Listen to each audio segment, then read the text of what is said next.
pouco mais. Pai, nós confessamos a Ti nossa inteira dependência do Senhor. Tu és nossa guarda, nossa vida, nosso sustento, nossa paz, nossa justificação, nossa sabedoria. Desejamos que as riquezas de Cristo estejam sendo depositadas em nós de tal forma que realmente possamos experimentar, Senhor, a plena suficiência da Tua obra objetiva e da Tua obra subjetiva em nossas vidas. Obrigado porque o Senhor é tudo e em todos aqueles que creem em Ti. Pedimos ao Senhor que nos dê plena provisão para que nessa noite possamos ver algo mais da beleza do Senhor na Tua palavra. Agradecemos a oportunidade, Senhor, de reunir-nos com os santos, aqueles que o Senhor para Ti separou, ovelhas do Teu pastoreio, que reconhecem a Tua voz, que não seguem a voz dos estranhos. Nós oramos a Ti para que possas nessa noite exercer o Teu pastoreio sobre as nossas vidas, de tal forma que reconheçamos o Teu falar nos nossos corações. Habilita-nos, equipa-nos, em nome de Jesus. Amém. Nós vamos reler o texto que nós lemos na última reunião, durante o nosso estudo a respeito da ressurreição de Cristo. Hoje nós iremos compartilhar a respeito do que seria então um sexto aspecto, um sexto alicerce da nossa confissão, da nossa fé, a respeito do Espírito Santo. Seria bom então nós vermos novamente o texto de Atos capítulo 1.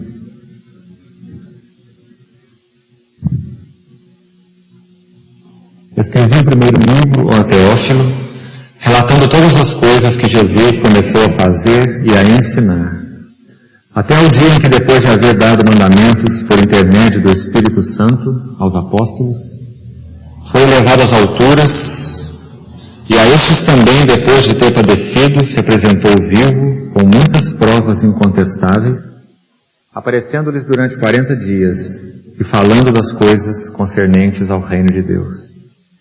E comendo com eles, determinou-lhes que não se ausentassem de Jerusalém, mas esperassem a promessa do Pai, a qual, disse ele, de mim ouvistes. Porque João, na verdade, batizou com água, mas vós sereis batizados com o Espírito Santo, não muito depois destes dias. Então os que estavam reunidos lhe perguntavam: Senhor, será este o tempo em que restaures o reino a Israel? Respondeu-lhes: não vos compete conhecer tempos ou épocas que o Pai reservou para a sua exclusiva autoridade, mas recebereis poder ao descer sobre vós o Espírito Santo, e sereis minhas testemunhas, tanto em Jerusalém como em toda a Judéia e Samaria e até os confins da terra. Irmãos, nós mostramos em outras reuniões que o aspecto anterior que nós partilhamos com os irmãos seria o quinto aspecto, o quinto alicerce da nossa fé, da nossa confissão, da revelação bíblica a respeito da ressurreição do Senhor. Eu já disse várias vezes aos irmãos, citando o texto, que a ressurreição do Senhor tem uma relação direta com a nossa justificação. Romanos 4, 25. Diz que o Senhor que foi entregue por causa das nossas transgressões, ressuscitou por causa da nossa justificação. Então, nós temos uma relação da ressurreição do Senhor com a nossa justificação. Seria impossível sermos justificados diante de Deus se Cristo não houvesse ressuscitado como homem, assim como Ele morreu como homem. Deus feito homem. Natureza divina, natureza humana em uma pessoa. Seria também impossível que sobre nós fosse derramado o seu Espírito e em nós habitasse o seu Espírito, naqueles que creem, naqueles que confessam o nome do Senhor Jesus como seu único, suficiente Salvador, naqueles que deram seu testemunho através do batismo com água. É necessário que seja assim. O Senhor determinou que fosse assim.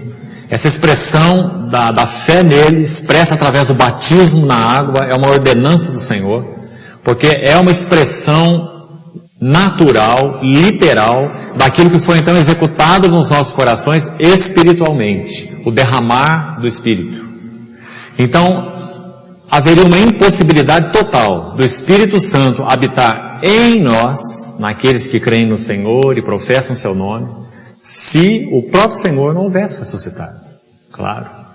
Porque ele recebeu do Pai a promessa do Espírito. Nós nunca poderíamos receber do seu Espírito se ele não tivesse ressuscitado. Então é importante nós vermos a ligação, esse ponto alto, da ressurreição do Senhor com relação a esses dois outros aspectos que estamos partilhando. Tanto a justificação pela graça, por meio da fé, quanto o recebimento do Espírito Santo de habitação. Aquele que habita então em nós, que está conosco, que traz para nós o gozo da pessoa do Pai e da pessoa do Filho, porque Deus não pode ser dividido, a essência de Deus é una, é indivisível. Onde habita o Filho está o Pai, está o Espírito, onde está o Espírito está o Pai, está o Filho. Deus não é dividido. Então se em nós habita o Espírito Santo, como o Senhor falou, naqueles discursos chamados do cenáculo, capítulo 13 de João até o capítulo 16, ele diz que aquele que o amasse, guardaria os seus mandamentos, e o Pai o amaria. E ele, o Senhor e o Pai, viriam para ele, este o ama, e fariam nele morada. Veja o que o Senhor falou. Eu e o Pai viremos para ele, e faremos nele morada. O Senhor citou esse texto exatamente no contexto da vinda do Consolador. Então, que clareza nós temos com relação a essa pericorese, como nós já partilhamos em outra reunião, não vou repetir aqui, A habitação do Pai no Filho, do Filho no Pai, essa pericorese, o significado dela, a amplitude disso, do Deus triuno. Então, esse Espírito Santo de habitação traz até nós o gozo do Deus triuno, da pessoa do Pai. Pelo Espírito nós clamamos, Abba, Pai. Lembra do ensino de Paulo aos Romanos? O Espírito habita em nós e nós clamamos, Abba, Pai. Em Gálatas 4 ele diz assim, que porque Deus enviou o seu Filho na plenitude dos tempos, nascido de mulher, nascido sobre a lei, para resgatar os que estavam debaixo da lei, para que nós recebêssemos adoção de filhos. E o texto continua dizendo assim, e porque vós sois filhos, Deus derramou nos vossos corações o Espírito de seu Filho. Veja essa expressão, Espírito de seu Filho. Não há o Espírito do Pai, o Espírito do Filho, mas o Espírito Santo. 3 Espíritos. Claro que não. O Espírito do Pai é o mesmo Espírito do Filho, é o mesmo Espírito Santo. Há um só Espírito. A Bíblia usa termos correlatos, intercambiáveis. Espírito do Pai, Espírito de seu Filho, Espírito de Cristo, Espírito de Jesus Cristo. A Bíblia usa todas essas expressões. E Espírito Santo. Não são 3 Espíritos. É um único Espírito. Que é o Espírito do Pai, que é o Espírito de Jesus Cristo, o Filho, que é o Espírito Santo. Então recebereis poder ao descer sobre vós o Espírito Santo, e sereis as minhas, veja que tem falando ao Senhor, sereis as minhas testemunhas. Porque o Espírito Santo traz a nós a própria pessoa do Senhor que nos resgatou. Ele disse, eu estarei convosco. Ele disse, não vos deixarei órfão. Claro que se você examinar, estudar o contexto, você vai ver que isso tem um duplo sentido. Primeiro, ele disse, não vos deixarei órfãos, porque eu voltarei para vós outros. Em primeiro lugar, é claro, isso se refere à segunda vinda do Senhor. Ele voltaria. Ele ressuscitou como homem, assim como morreu como homem. E ele então prometeu aos seus que ele não os deixaria órfãos, mas ele estaria com eles. Agora, na pessoa do Espírito Santo, e naquele dia, quando na sua parúzia, na sua segunda vinda, na sua manifestação final, nos últimos tempos. Então, irmão, que cuidado nós precisamos ter com aquele texto, nós vamos comentar mais para frente, porque há uma corrente dentro do meio evangélico que diz que o Senhor Jesus, após ressuscitar, ele se transformou no Espírito Santo. Isso é uma heresia, porque Jesus não se transformou no Espírito Santo. O Senhor Jesus é o nosso Senhor, Deus, homem, entronizado, ressuscitado como homem, à destra de Deus, um homem glorificado, e derramou do seu Espírito, porque é Deus, do seu próprio Espírito, que é o Espírito do Pai, do Deus triuno, derramou o seu Espírito sobre nós. E na pessoa do seu Espírito, nós temos o gozo da pessoa dele mesmo, mas ele não se transformou no seu Espírito. Ele não se tornou Espírito Santo. A primeira pessoa, a segunda pessoa e a terceira pessoa da divindade são eternas. Deus coexiste em três pessoas, né? Embora sejam uma essência. Então, tão importante é esse ensino. Parece uma coisa simples.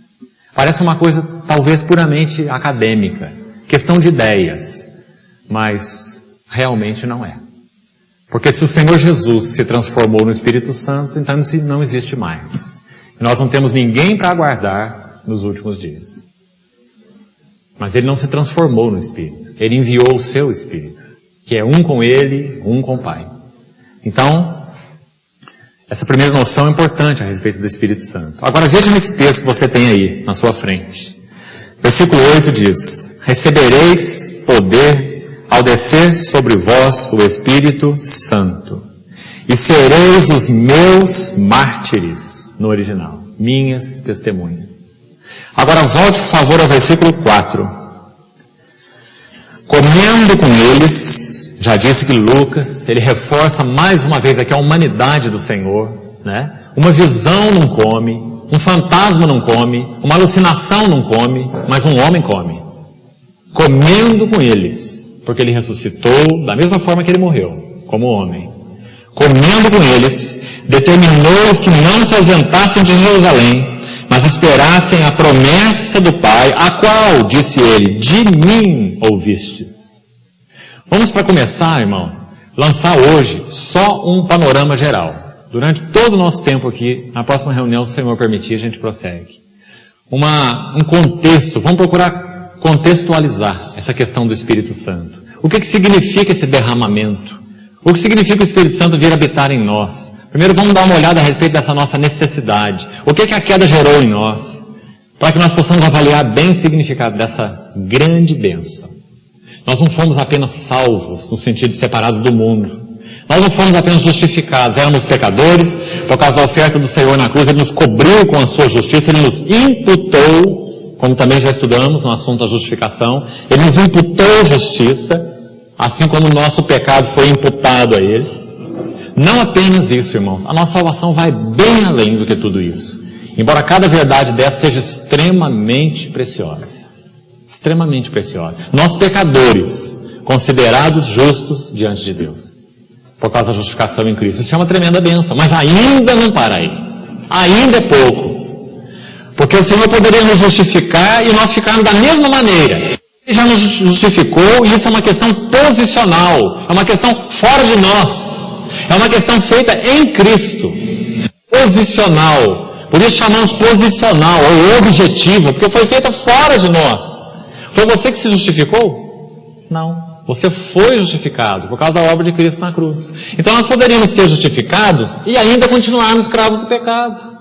Continuarmos sendo o que nós somos, andando da mesma maneira, falando da mesma maneira, vivendo da mesma maneira. Homens velhos, no que se refere à experiência, né? Mas a salvação do Senhor, ela não é uma salvação limitada, ela é uma salvação plena. Hebreus diz assim: como escaparemos nós se negligenciarmos uma tão grande salvação? Não é só uma salvação, nem só uma grande salvação, é tão grande salvação, porque inclui nosso espírito, inclui nossa alma, e inclui até mesmo os nossos corpos. Tão grande salvação. Então, irmãos, o assunto do Espírito Santo precisa ser visto primeiro num contexto, que eu vou procurar passar aqui hoje. Nós precisamos andar para trás, então, um pouquinho primeiro, para depois andar para frente. Versículo 4, então, vai nos levar a andar para trás. Esperassem a promessa do Pai, a qual, disse ele, de mim ouvistes. Abra sua Bíblia em Lucas. Vamos ver quando que o Senhor falou para os discípulos sobre a promessa do Pai. Lucas capítulo 24, verso 49. Vamos ver o contexto, desde 44, preste atenção. A seguir Jesus lhes disse: são essas as palavras que eu vos falei, estando ainda convosco, que importava que se cumprisse tudo o que de mim está escrito na lei de Moisés, nos profetas e nos salmos. Isso é um resumo de todo o Velho Testamento. A lei, os profetas e os salmos. Tudo testifica de Cristo. Você não vai ler os profetas para encontrar profecia. Você vai ler os profetas para ver Cristo. Você não vai ler os salmos para embalar sua alma. Não adianta sua Bíblia ficar aberta no Salmo 91 na sua casa. Vai só ficar com a folha amarela. Não é? Porque a Bíblia não é mística. Os salmos não são protetores por natureza. Isso é misticismo. Isso não é cristianismo. Todos os salmos falam de Cristo. Todos. Do 1 ao 150. Todos os salmos. Agostinho, aquele homem de Deus do quarto século, ele escreveu um comentário dos Salmos em 3 grandes volumes. Cada um deve ter umas 500 páginas. Do Salmo 1 ao 50, do 51 ao 99, do 100 ao 150. 3 volumes, comentando todos os Salmos. E Agostinho procurou mostrar em cada Salmo a cristocentricidade do livro de Salmos. Todos os Salmos falam do Senhor. E por essência, em primeiro lugar, não é? Claro que existem aplicações também a nós, o seu povo. É claro. Nós fomos feitos um em Cristo. Né? Ele é a cabeça, nós somos o corpo. Mas os salmos, em primeiro lugar, nosso Senhor está falando aqui, olha, está aí no verso 44. Tudo que de mim está escrito na lei de Moisés, nos profetas e nos salmos. Se você busca a palavra de Deus de uma outra maneira, você não sabe o que está fazendo. Né? Porque elas testificam apenas de Cristo. Do que Ele é e do que Ele fez na cruz do Calvário. Pessoa e obra, sempre andam juntos. Decidi nada saber entre vós, senão a Cristo e este crucificado. Pessoa e obra. Né? Vamos lá, versículo 45. Então lhes abriu o entendimento para compreender as Escrituras. O que são então as Escrituras? Verso 44 fala. A lei de Moisés, os profetas e os salmos. Essas são todas as Escrituras. Né? E lhes disse: assim está escrito, que o Cristo havia de padecer e ressuscitar dentre os mortos no terceiro dia, e que em seu nome se pregasse arrependimento para a remissão de pecados a todas as nações, começando de Jerusalém. Vós sois testemunhas dessas coisas. Ele está falando para os 12, esse texto aqui. Eis que eu envio sobre vós a promessa de meu Pai. Olha aí onde ele falou para eles. Quando ele ainda estava em carne, antes de morrer, antes da cruz, antes de ressuscitar. Eis que envio sobre vós a promessa de meu Pai. Permanecei, pois, na cidade, até que do alto sejais revestidos de poder. Então é essa situação que o Senhor repete lá em Atos, 40 dias depois. Né? Esse texto o Senhor fala com os discípulos depois de ressuscitar. Né? Parece que eu coloquei uma questão errada aqui, né? Ele fala com os discípulos depois de ressuscitar. Aqui ele não estava ainda em carne, não. Ele já ressuscitado quando apareceu aos discípulos. Ele ordena a eles que esperem em Jerusalém a promessa do Pai, que de mim ouvistes. E a ocasião em que ele falou com eles sobre a promessa do Pai, está aqui em Lucas. Repetida então lá em Atos. Tá certo? Agora, irmãos, para nós termos um ponto de vista adequado sobre a graça, a bênção, a glória, o gozo, a preciosidade da habitação do Espírito Santo em nós. Eu quero começar esse assunto do Espírito Santo por aí. Eu sei que a primeira abordagem está sendo subjetiva, mas estou invertendo propositalmente. Quero primeiro fazer uma abordagem subjetiva, uma abordagem experiencial. No final desse assunto, não sei quando, mais para frente, eu vou compartilhar algo objetivo a respeito do que a Bíblia ensina sobre o ministério do Espírito Santo, a obra objetiva do Espírito Santo, em revelar Cristo e etc. Nos regenerar, né? Muitos aspectos, nos santificar, nos glorificar. Mas por enquanto vamos entrar nesse pano de fundo, com uma ênfase mais subjetiva. Abra sua Bíblia lá em Gênesis. O pulo vai ser grande, né? Vamos sair de Atos, vamos para Gênesis. Eu queria mostrar para os irmãos 3 coisas aqui nesse livro. Primeiro, capítulo 3, nós não vamos ler nada, mas eu queria que você abrisse só a sua Bíblia para você estar olhando para as questões que eu quero colocar aqui. Irmãos, essa promessa do Pai, que o Senhor disse lá, de me ouvistes, a respeito da vinda do Espírito Santo, nos refere à nossa experiência cristã. O agir do Espírito Santo em nós, habitando em nós, não como um turista, não como alguém que vem a nós e vai de nós, como por exemplo era no Velho Testamento. Já citei isso aqui, não é? É importante você notar essa diferença de foco. No Velho Testamento, porque o Senhor Jesus não tinha se revelado ainda, não tinha morrido, não tinha ressuscitado, não é? Então o Espírito Santo não podia ser derramado, porque o homem não havia sido redimido, não é assim? Então quando você olha no Espírito, o linguajar das Escrituras do Velho Testamento sobre o Espírito Santo, a ênfase é a preposição sobre, no Velho Testamento, sobre, é sempre sobre. O Espírito do Senhor está sobre mim, Isaías falou no capítulo 11. Ele me ungiu para evangelizar aos pobres e etc, etc. Libertar os cativos, sobre. O Espírito de Deus se apossou de Sansão. Ele desbaratou um exército de filisteus. Sempre sobre, não é? O Espírito de Deus veio sobre Davi. Sobre Samuel, não é? Mas a ênfase do ensino do Espírito Santo no Novo Testamento, na Nova Aliança, depois que o Senhor ressuscitou, não é sobre. É em. Muda a preposição. E muda tudo. Porque sobre significa uma unção que vem e uma unção que vai. Mas em significa que Ele habita em nós. Que Ele permanece em nós. Que Ele nunca mais deixaria os que pertencem ao Senhor sozinhos. Que coisa tremenda, irmãos. Deus habitando em nós. Na pessoa do Espírito Santo. No Espírito nós temos a comunhão com o Pai e o desfrute do amor do Filho. Na pessoa do Espírito. Irmão, até onde você tem compreendido e experimentado isso na sua vida? Avaliado essa bênção. Será que nós como cristãos temos algo maior do que isso? Nós não temos nada maior do que isso. É Deus habitando em nós. Por isso que você vê quantas vezes no Novo Testamento você encontra expressões como essa, por exemplo, do cenáculo, o Senhor dizendo, estarei convosco todos os dias. Quando Ele deu aquela comissão aos discípulos também, lá naquele monte, na Galileia, e de pregar o Evangelho a toda criatura, batizar e fazer discípulos, ensinando, tá? E eis que eu estou convosco todos os dias, até a consumação do século. Veja a clareza do Senhor. Lembra aquele texto lindo de Hebreus 13, que diz assim, seja a vossa vida sem avareza. Você não precisa procurar foco em outras coisas. Avareza é isso. Não é necessariamente especificamente amor a dinheiro. É você enfocar qualquer coisa que não é o Senhor. Seja a vossa vida sem avareza. Contentai-vos com as coisas que tendes. Hebreus 13, 5. Que lindo texto aquele. Ele contrasta coisas com eles, o Senhor. Diz assim, seja a vossa vida sem avareza. Contentai-vos com as coisas que vocês têm. Por que contentai-vos? Porque Ele, olha o contraste das coisas com Ele.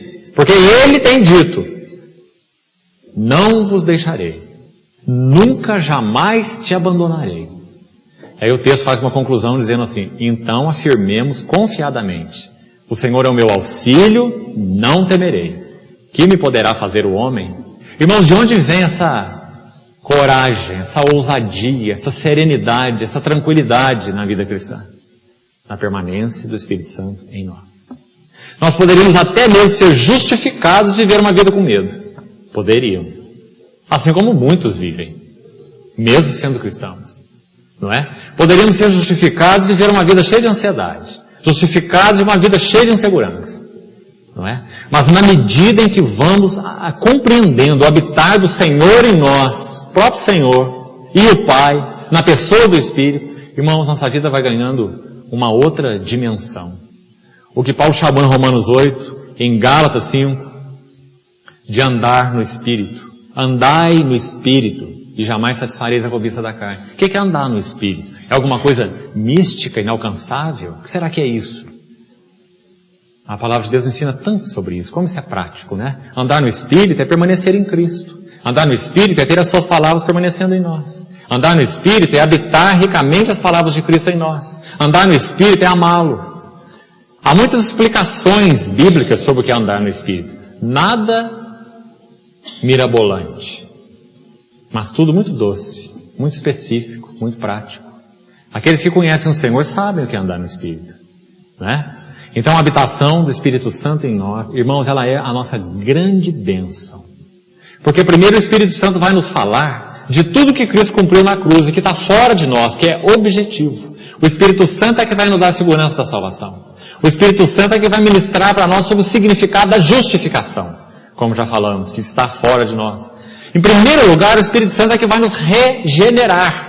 Ele vai nos dar uma nova natureza, que não é adquirida pela cultura, pelo ensinamento, pelo esoterismo, pela iluminação espiritual, por nada, a não ser pela graça, por meio da fé em Cristo Jesus. Esse é o primeiro ato do Espírito Santo nas nossas vidas. Regeneração. Concomitantemente, arrependimento e fé. Arrependimento e fé. São como dois lados de uma mesma moeda. Regeneração, arrependimento e fé. Nós cremos no Senhor. Nós fomos regenerados por Ele. Então, a partir daí, irmãos, Ele vai aplicar, trazer para as nossas vidas toda a grandiosidade, o significado do que Cristo fez na cruz. E aplicar. O Espírito Santo é o aplicador de Deus em nossas vidas. É aquele que vai trazer as verdades objetivas e torná-las subjetivas. Por isso, a grande bênção da habitação do Espírito Santo. Nós podíamos ter, então, tudo como verdades objetivas, sem nenhum gozo delas. Se não fosse a pessoa do Espírito Santo residindo em nossas vidas. Não é entrando e saindo, residindo. Depois que ouvistes a palavra da verdade, o evangelho da vossa salvação, tendo nele crido, fostes selados com o Espírito Santo da promessa. Efésios 1:13. Selados com o Espírito Santo da promessa. Quantos textos há no Novo Testamento sobre esse ensino tão rico? Por isso ele é um alicerce. Irmão, se é alicerce, a Bíblia tem que falar muito sobre ele. Você não encontra alicerce, mas isso aqui está tão escondido que eu não podia nunca imaginar que isso era um alicerce. Então não é alicerce. Os alicerces são sólidos, são grandes, têm muito conteúdo, por isso são alicerces. Então você vai encontrar muito conteúdo na Bíblia sobre o assunto do Espírito Santo, porque é um tremendo alicerce. É Ele quem regenera, é Ele quem vivifica, é Ele quem santifica, é Ele quem traz as verdades do Senhor para nós, quem as aplica, é Ele quem nos glorificará, é pelo Espírito de Deus que os nossos corpos serão glorificados na vinda do Senhor.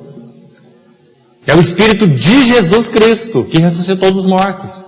Então, como o Senhor foi glorificado, nós seremos glorificados. Se habita em vós o mesmo Espírito daquele que ressuscitou Jesus, esse mesmo Espírito daquele que ressuscitou Jesus, também glorificará, ressuscitará, transformará os vossos corpos mortais, por meio do seu Espírito que em vós habita. Que tremendo ensino, irmãos, sobre esse alicerce.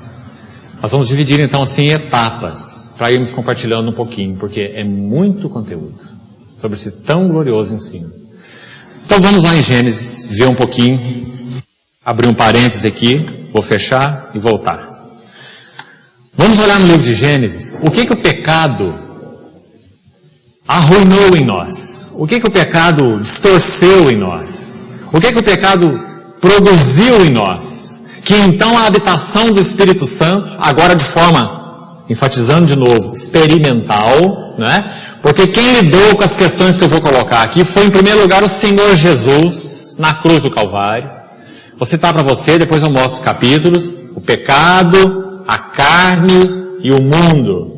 O pecado, que significa alienação de Deus, separação, Gênesis 3, né? O homem foi alienado de Deus porque desobedeceu a Ele, separado, alienado, teve medo, se escondeu, tudo que você conhece de Gênesis capítulo 3, resultado do pecado. Medo, fuga, né? Quebra de comunhão. Ele ouviu a voz do Senhor, correu da voz do Senhor, quebra de comunhão. Então Gênesis 3, pecado. Gênesis 6, se você abrir sua Bíblia, depois a gente vai lá um pouquinho. Gênesis 6, a carne. Gênesis 11, o mundo. Então eu queria sugerir para você, irmão, que o Espírito Santo deixou claro nas Escrituras, vamos chamar aqui de 3 passos da queda. É claro que não significa que a queda foi dada em 3 passos. Quando o homem caiu no Éden, ele caiu de uma vez. Ele caiu de uma vez por todas. E ele caiu irremediavelmente. Mas, como que os tentáculos do pecado, eles foram se estendendo na natureza humana a partir de Gênesis 3, a partir da queda. O pecado alienou o homem. Aí você vai ver o capítulo 4, o que acontece, o 5, o que acontece, e no 6, você vai ver uma declaração de Deus. Uma declaração de Deus que diz assim: agora o homem é carnal. E o meu espírito, veja o espírito aí, Espírito de Deus, Espírito Santo, o meu espírito não agirá para sempre no homem.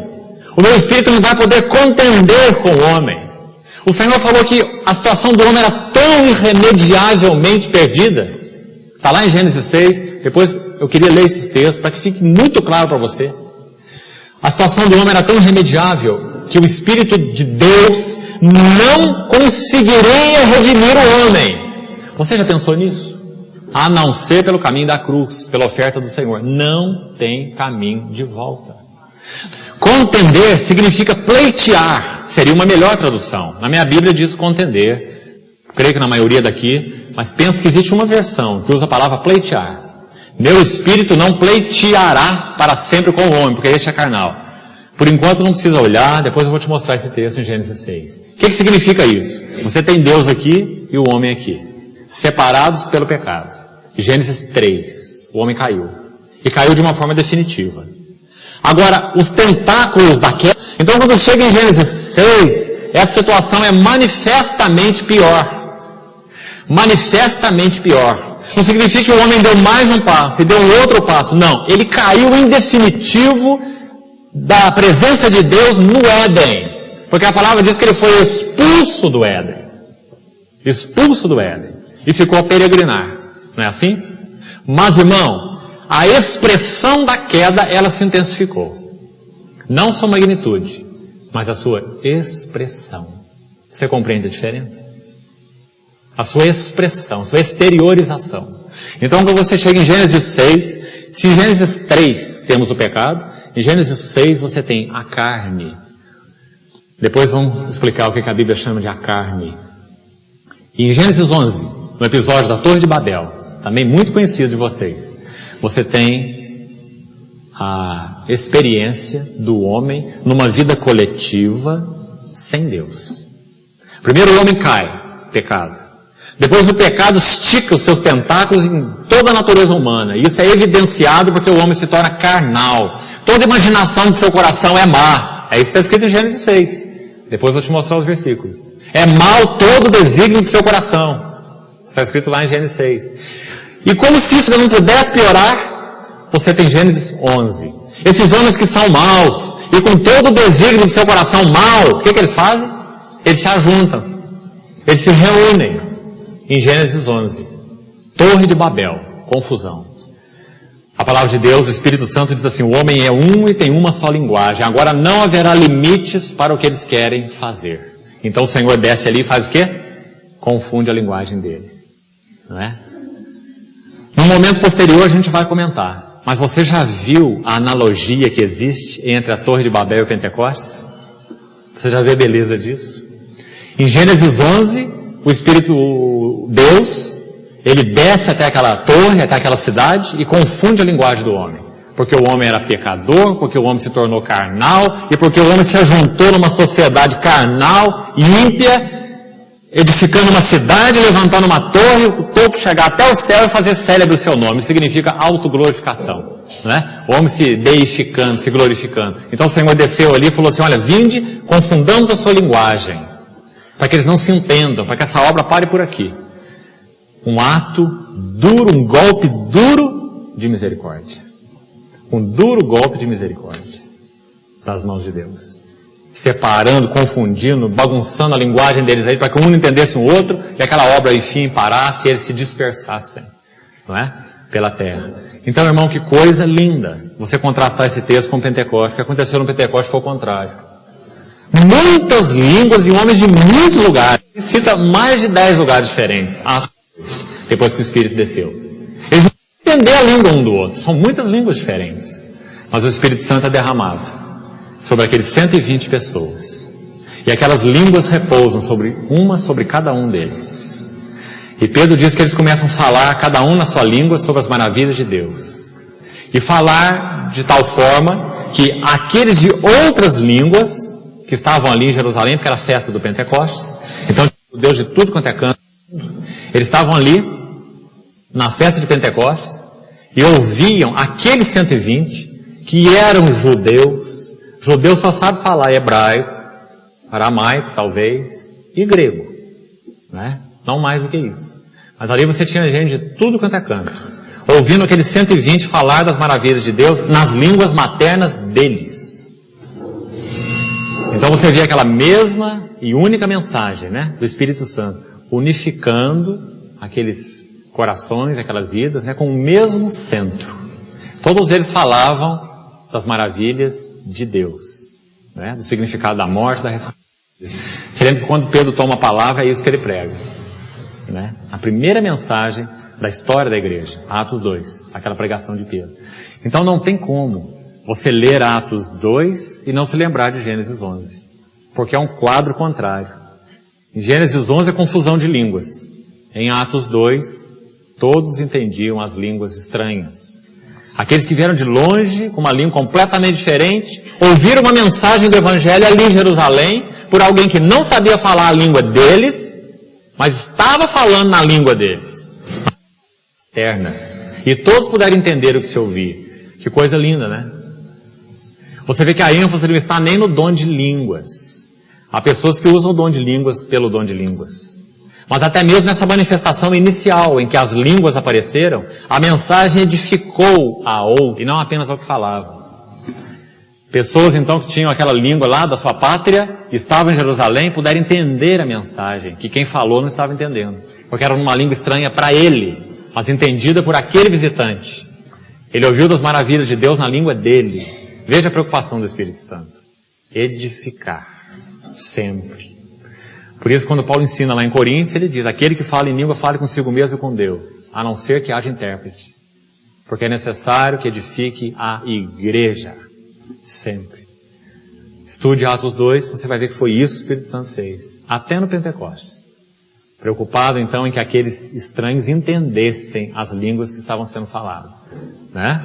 Então, vamos olhar aqui nos capítulos que eu falei para você. O capítulo 3, já citei, ele fala dessa separação. Pecado, alienação, expulsos do Éden. Gênesis 3. Uma queda definitiva.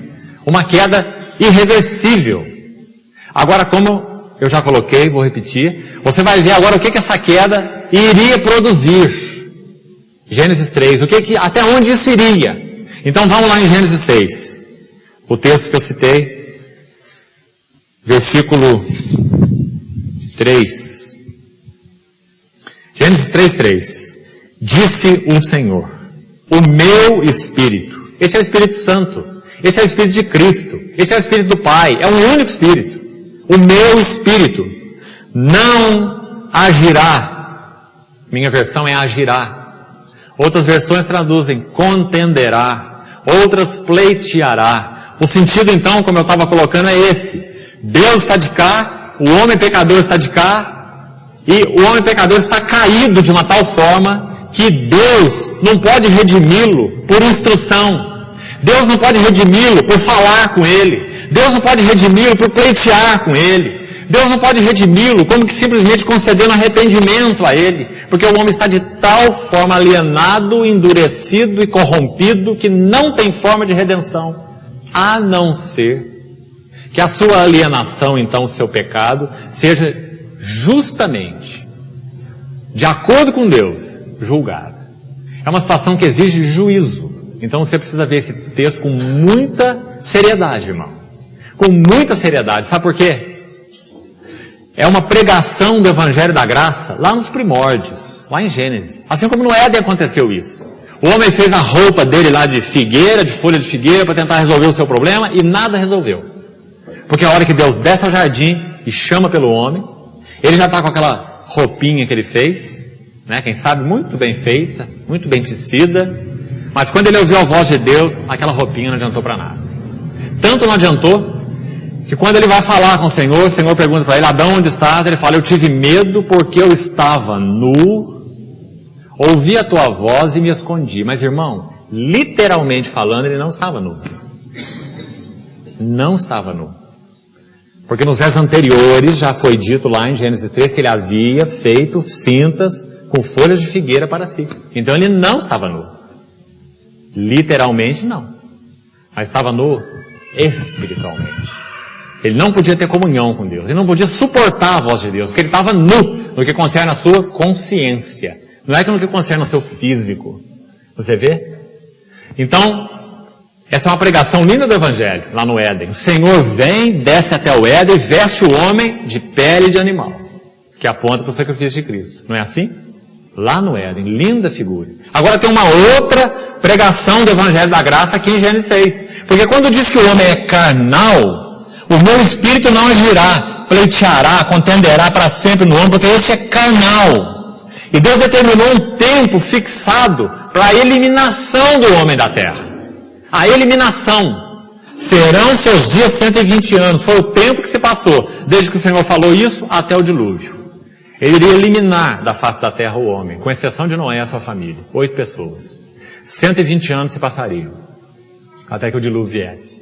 Então, irmão, o que está acontecendo em Gênesis 6:3? O veredito de Deus sobre o homem. Qual que é o veredito de Deus sobre o homem? Não serve para nada. É carnal. Não posso redimi-lo simplesmente contendendo com ele, chamando a ele, pleiteando com ele, porque ele é surdo, ele é cego, ele é corrompido, ele não responde. Você vê essa declaração? É sobre mim e sobre você. Você precisa meditar sobre ela, para que você dê graças a Deus pela cruz de Cristo. Porque na cruz o nosso Senhor tratou não só com pecado, Gênesis 3, mas ele tratou com o que mais? Com a carne. Porque foi crucificado com Cristo o nosso velho homem, para que o corpo do pecado seja destruído. O velho homem é uma outra expressão para a carne. Carne na Bíblia fala da nossa natureza humana decaída, inimiga de Deus. A carne não está sujeita à lei de Deus, nem mesmo pode estar. Não é isso que está escrito em Romanos 8? Carne significa natureza humana decaída. Carne é natureza humana corrompida. Carne é natureza humana irredimível. Lembra de Gênesis 3, a conversa do Senhor com Nicodemos? O que é nascido da carne é carne. Não adianta mexer com ela. Você pode educar a carne. Você pode tornar a carne tão bonitinha, tão polida, tão educadinha, tão jeitosinha, mas você não pode mudar a carne.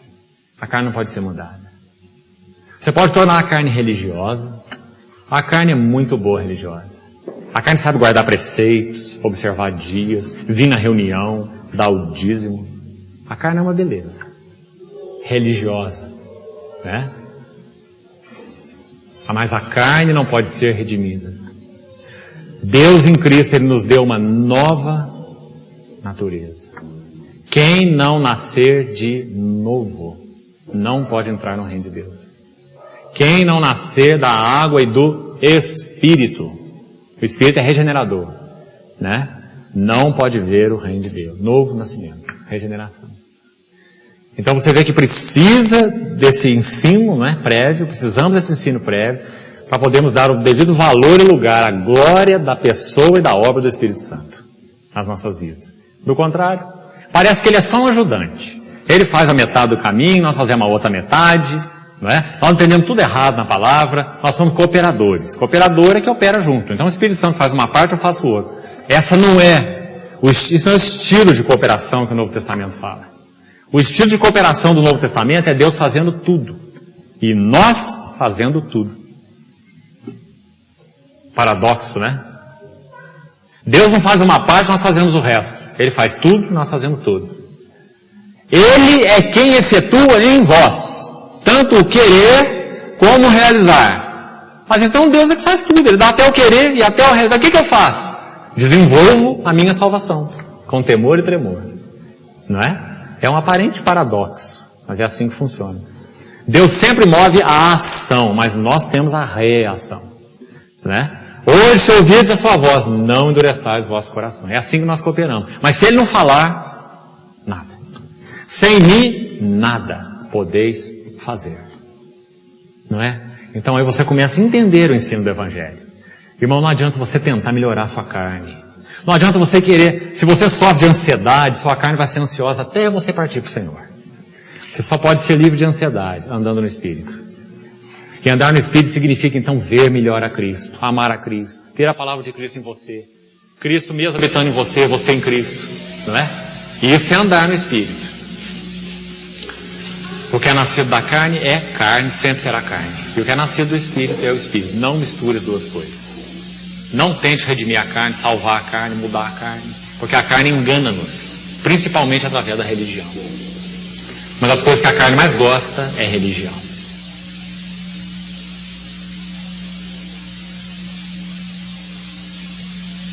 E outras seitas mais, né? Lá no mundo grego, não tinha nada a ver com a revelação de Deus, tinha estoicos, filósofos que eram violentos contra a sua carne, eles se martirizavam, se infligiam flagelos, para que eles pudessem purificar seu espírito, é a ideia que eles tinham. Não é? Isso é presente em muitas seitas, em muitas religiões, porque a carne tenta alcançar Deus. A carne tenta se martirizar, se mortificar, se redimir, se purificar. Quanto mais ela faz isso, sabe qual é o resultado? Mais forte ela fica. Por isso que o Senhor Jesus olhou para os fariseus e falou assim: raça de víboras, vocês viajam aí léguas pelo mar, pegam um navio e vai para o outro lado, para fazer um convertido de vocês. E quando vocês conseguem, vocês tornam a ele um filho do inferno pior do que vocês. Palavras duras do Senhor, né? Porque essa é a carne, no que ela é. Ela pode ser instruída, educada, tornada praticante de religião, mas não pode ser redimida. O homem é carnal, o meu espírito não agirá para sempre nele. Agora olha o verso 5. Viu o Senhor, Gênesis 6:5, que a maldade do homem se havia multiplicado na terra. Olha essa frase agora, irmão. Não perca essa frase de vista, é sobre mim e sobre você. Era mal. Não só mal, mas continuamente mal. E não é algum desígnio. Tem alguma coisa boa. Ficou lá no homem algum restinho de Deus, como tantos aí querem, ou dizem, ou pregam. A Bíblia está dizendo que não ficou nada. Desígnio, intenção, propósito do seu coração. Não sobrou nada. Não foi uma batida que deu lanternagem, não. Nosso carro foi batido e deu perda total. Perda total. Nós precisamos de um carro novo. Uma nova natureza. Né? Você precisa ler esse texto com muita atenção. Versículo 8. Porém, Noé achou graça. Noé não era alguém que atraiu a graça. Noé não era alguém que estava andando de tal modo que Deus olhou e falou: nossa, eu não tinha reparado nesse aqui. Todo mundo é mau e é carnal, mas esse aqui é o diferente da turma. Não. Noé achou graça, porque é graça. Graça de graça. Deus pegou Noé e falou: Noé, você é um no meio da multidão carnal e eu vou separar você. Não é? Noé achou graça. Olha essa palavrinha maravilhosa aí. Graça. Não é? Esse é o evangelho da graça. Que depois é explicitado tão claramente lá no Testamento. Noé achou graça diante do Senhor. Tá certo? Primeiro graça, no versículo 8. E depois, no versículo 9, diz que Noé era homem justo e íntegro entre seus contemporâneos e andava com Deus. É claro, ele tinha graça. Deus deu graça para ele. Se ele tem graça, ele é íntegro. Se ele tem graça, ele é justo entre seus contemporâneos. Se ele tem graça, ele anda com Deus. Mas Deus tem que dar a graça. Né? Então esse é o capítulo 6. Agora olha o capítulo 11, então, para a gente terminar por hoje. Tempo é um problema, né? Nova Jerusalém não vai ter tempo. Aqui a gente mal começa, tem que terminar. Gênesis 11. Gênesis 11 fala o último passo da queda do homem. Agora você vai ver de novo aí o pecado que começou no Gênesis 3, o pecado que estendeu seus tentáculos em Gênesis 6, tornou o homem corrupto, carnal. As palavras de Romanos 8 dizem assim: a carne é inimizade contra Deus, porque não está sujeita à lei de Deus e nem mesmo pode estar. Você lembra desse versículo? Ela não pode estar. Não adianta tentar submeter a carne a Deus. A carne precisa de cruz, de morte, não de submissão. Nós nos submetemos em espírito, não é em carne. Em carne você nunca vai submeter a nada, nem a ninguém, nem ao seu chapéu, nem ao seu marido, nem aos seus irmãos, nem à liderança da igreja, nem a nada, nem a ninguém. Porque a carne é insubmissa. Ela não está sujeita a Deus, à lei de Deus, nem mesmo pode estar. Os que estão na carne não podem tentar, mas não vão conseguir. Os que estão na carne não podem, poder, ter capacidade, não estão habilitados para agradar a Deus. Romanos 8. Mas aí então Paulo entra com aquele evangelho maravilhoso. A gente vai chegar lá depois, eu estou só antecipando alguma coisa. Paulo fala assim, mas vós não estáis na carne, vós estáis no Espírito. Se de fato o Espírito de Deus habita em vós. E se alguém não tem o Espírito de Cristo, esse tal não é dele. Romanos 8, 9, que lindo versículo, né? Então, irmão, que coisa tremenda é esse ensino sobre o Espírito Santo. Mas ele precisa ver nesse pano de fundo, senão você não vai dar o devido valor. Primeiro olha o pecado, depois olha a carne, depois olha o mundo, e aí você vai poder dar valor à pessoa e obra do Espírito Santo, que habita em nós, né? Graças a Deus. Que dom! Não é um dom, é o dom. O singular é o dom, por excelência. O Espírito Santo habita em nós. Que bênção, né?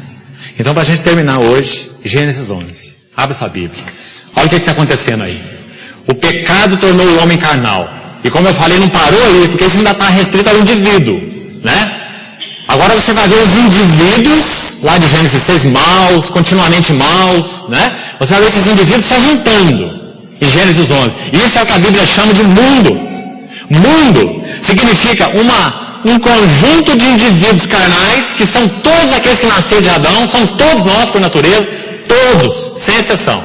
Mundo é aquele conjunto de cidadãos, de homens e mulheres, debaixo do pecado, que são carnais, juntos, em oposição a Deus. João, no Novo Testamento, é quem mais faz uso dessa palavra mundo. Ele usa a palavra cosmos, que se refere a um sistema enfeitado, adornado. Cosmo original é adorno, enfeite, para atrair, para seduzir, para conquistar corações. É o mundo. Então o mundo clama, né, por aqueles que pertencem a ele, para mantê-los ali então escravos, e especialmente ele clama para os que já não pertencem a ele, para quem sabe tentar atraí-los de volta, mundanizá-los. Então o mundo clama para a igreja. O mundo clama pela política, pelo dinheiro, né, pela economia. O mundo clama pela cultura. O mundo clama de muitas maneiras diferentes. E nós cristãos, quando tocamos cada uma dessas coisas, nós temos que tocar em Cristo. Do contrário, nós somos mundanizados, corrompidos. Porque o mundo continua exercendo atração. João nos diz isso. Não ameis o mundo. Se isso não fosse possível, ele não precisava exortar. João diz, não ameis o mundo, nem as coisas que no mundo há. Se alguém amar o mundo, o amor do Pai não está nele. As coisas que há no mundo, concupiscência da carne, dos olhos, soberba da vida, não procedem do Pai, procedem do mundo. Aí ele diz, o mundo passa, e assim também a sua concupiscência. Mas aquele que ama o Pai, faz a vontade do Pai, permanece eternamente. Que contraste, né? Então você vai ver a primeira figura do mundo em Gênesis 11. Primeira figura, a Torre de Babel. Vamos dar uma olhada. Gênesis 11, 1. Em toda a terra havia apenas uma linguagem e uma só maneira de falar. Sucedeu que, partindo eles do Oriente, deram com uma planície na terra de Sinear. Essa planície se localiza ali na Mesopotâmia, né? Aquela terra ali que depois se tornou a Babilônia, aquele primeiro império mundial, né? E habitaram ali. E disseram uns aos outros, vinde, façamos tijolos e queimemo-los bem. Os tijolos serviram-lhes de pedra e o betume de argamassa. Irmão, há tanta diretriz linda do Espírito aí nesse texto, né? O que concerne a essa linguagem figurada. Se você puder pegar alguns detalhes, o texto se torna mais precioso. Por exemplo, tijolo é obra de homem. Tijolo você precisa amassar barro, misturar com palha, seja lá o que for, colocar no forno. É uma obra humana, tijolo, não é? Mas e pedra? Pedra é natural. Quando Deus mandou edificar o templo dele, em Jerusalém, quando eles saíram daquela dispensação do tabernáculo móvel e passaram para o templo fixo, o templo de Salomão, o templo era feito de quê? De tijolo? De pedra. Porque pedra é criação de Deus, é natural, é obra de Deus. Você vê o contraste aí? Vê que o Espírito Santo já coloca essa notinha aí, ó. Façamos tijolos, queimemos-los bem. E o final do verso 3 diz, os tijolos lhe serviram de pedra. Olha o contraste. Mas tijolo é obra do homem, pedra é obra de Deus. E o betume de argamassa. E disseram, vinde, edifiquemos para nós uma cidade. Você vai ver lá em Gênesis 4 que Caim já fez isso. A primeira civilização ímpia na face da terra é a civilização de Caim, os descendentes de Caim. A sua cidade chamou cidade de Enoque. Não o Enoque da Bíblia que andou com Deus, mas o Enoque, filho de Caim, não é? Dessa linha ímpia. E naquela cidade você vai ver uma tentativa de autossuficiência, uma tentativa de autorrecriação. Eles não tinham Deus, não tinham alegria, então eles tentaram se autorrecriar. Eles não tinham Deus, não tinham segurança, então eles fizeram instrumentos de ferro e de bronze para se defender. Tiveram preocupação imediata com a defesa, a autodefesa, porque eles não tinham o Senhor. Então eles se preocuparam com a sua segurança, excessivamente. Né? Você vê tudo isso em Gênesis 4. E aqui você tem de novo uma cidade e uma torre, cujo topo chega até os céus, e tornemos célebre o nosso nome. Que coisa terrível, irmão. Depois daquela declaração que é dada em Gênesis 6, que nós lemos, que o homem é carnal, que ele é irredimível, que a situação dele é irreversível. Você imagina juntar um monte de homens desses, fazer uma torre e colocar lá em cima do seu nome célebre. Os irmãos, imaginem o tamanho dessa impiedade, não é? Esse homem com essa natureza que ele tem. Então Deus dá esse golpe duro de misericórdia. Ele desce e ele bagunça aquela bagunça, né? Babel significa bagunça. Então Deus desce e confunde aquela linguagem, né? Eles não entendem mais um ao outro, não podem fazer mais nada junto. Então eles se espalham, como diz aí. Para que não sejamos espalhados, verso 4, eles falaram que fariam essa cidade, fariam essa torre com topo até o céu, para fazer célebre o seu nome, e para que não sejamos espalhados por toda a terra. Uma civilização autossuficiente, autoprotetora, e tudo que é alto, não é? Tudo que é alto com U. Hoje você vê o homem, irmãos, andando da mesma forma. E para a infelicidade nossa, a igreja é ocupada com as mesmas coisas. Então a igreja nunca esteve tanto preocupada com a questão de autoimagem, como hoje, né? A igreja se preocupa tanto com essa história de autoimagem, né? Essa influência da psicologia natural, acadêmica, demoníaca, no meio da igreja. Autoimagem. Como se você pudesse ficar lá olhando para o espelho, aprendendo a lidar com você, e não sei mais o que, você é lindo, você tem potencial para isso e para aquilo, você é uma criatura singular de Deus, e essas bobagens todas. A única maneira de nós termos uma autoimagem adequada, correta e santa é vermos bem a Deus em Cristo. Aí eu vou saber que eu sou um miserável pecador e que Ele me amou. E que Ele me amou, que Ele me recebeu em Cristo, que Ele me tornou seu herdeiro, que Ele fez habitar em mim seu Espírito. E aí a minha autoimagem vai ser muito boa, né? Então eu queria que você notasse bem isso aí. Essa civilização auto tudo, né? No versículo 4. Mas no versículo 5, o Senhor desceu ali, depois eles lá embaixo. Desceu o Senhor para ver a cidade e a torre, que os filhos dos homens edificavam. E disse, eis que o povo é um, e todos têm a mesma linguagem. Isso é apenas o começo. Olha que interessante. Agora não haverá restrição para tudo que intentam fazer. Terrível, né? Não haverá restrição para tudo que intentam fazer. Os irmãos já pensaram nessa quantidade de homens carnais vivendo juntos, numa civilização ímpia? E isso aconteceu depois da história de Noé, depois do dilúvio. Você vê a Babilônia, o que aconteceu na Babilônia? Nabucodonosor manda levantar uma estátua de ouro, uma reprodução, uma réplica dele. E todos os cidadãos do império vão chegar e vão dobrar e adorar o grande Nabucodonosor. Não é? Esse é o homem sem Deus. Então Deus vem, dá aquele sonho para Daniel, aquela cabeça decepada, coloca aquela enfermidade sobre Nabucodonosor, não é isso? Leva Nabucodonosor até o pó, para que ele veja quem ele é e quem Deus é, né? Isso é graça. Então, o versículo 7 diz assim: vinde, desçamos e confundamos. Deus não está falando para anjo aqui não. O Deus triuno está falando consigo mesmo. O Pai, o Filho e o Espírito. Deus triuno. Sugerido nesse texto, assim como tantos outros. Vinde, desçamos e confundamos, no plural. Deus falando consigo mesmo. Para que um não entenda a linguagem do outro. Destarte o Senhor os dispersou dali pela superfície da terra. E cessaram de edificar a cidade. Chamou-se por isso o nome de Babel, porque ali confundiu o Senhor a linguagem de toda a terra, e dali os dispersou por toda a superfície dela. Como eu já disse, você vai ver exatamente o contrário em Atos 2 do Pentecostes, quando o Espírito Santo desceu, né? O Senhor deu um testemunho em muitas línguas que na verdade falavam uma coisa só. Todas davam testemunho das maravilhas de Deus, na língua materna, então, de cada um daqueles visitantes que estavam em Jerusalém. Então, irmão, o texto de Atos nos joga para Gênesis 11. E por causa disso nós demos esse pulo para trás. Mas eu não queria partilhar com você só Gênesis 11. Eu queria que você visse o que tem antes de Gênesis 11. Que primeiro Gênesis 3, o pecado, o homem se alienou de Deus.